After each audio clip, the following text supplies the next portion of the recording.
আসসালামু আলাইকুম প্রিয় দর্শক, আমি আজকে পাহাড়ের পাজুরে আসলাম। এই যে আমার পাশে দেখতেছেন, এটা হলো পাহাড়। আর আমার বাম পাশে হইলো, এটা হইলো জমিন। এখানে হইলো জমিন।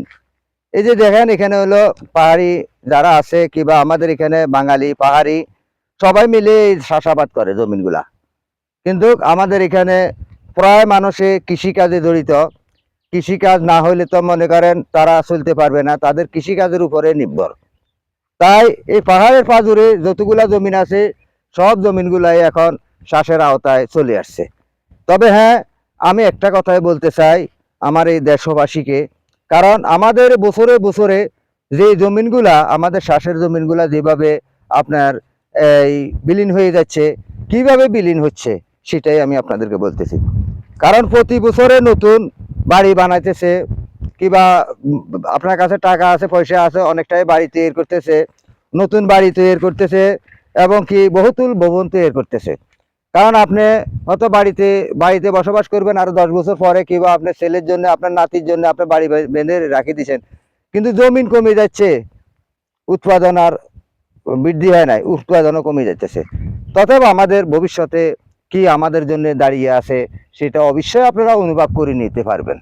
কারণ আমাদের ভবিষ্যৎটা কি হবে, আমাদের ছেলে মেয়েদের ভবিষ্যৎটা কি হবে, আমাদের ভবিষ্যৎটা কিভাবে ভবিষ্যতে যাবে। কারণ আমরা যেভাবে আমরা বাড়ি, নতুন বাড়ি তৈরি করতেছি, নতুন বিল্ডিং করতেছি, কারণ আমাদের যদি কৃষিক্ষেত্রগুলা আস্তে আস্তে বিলীন হয়ে যাচ্ছে।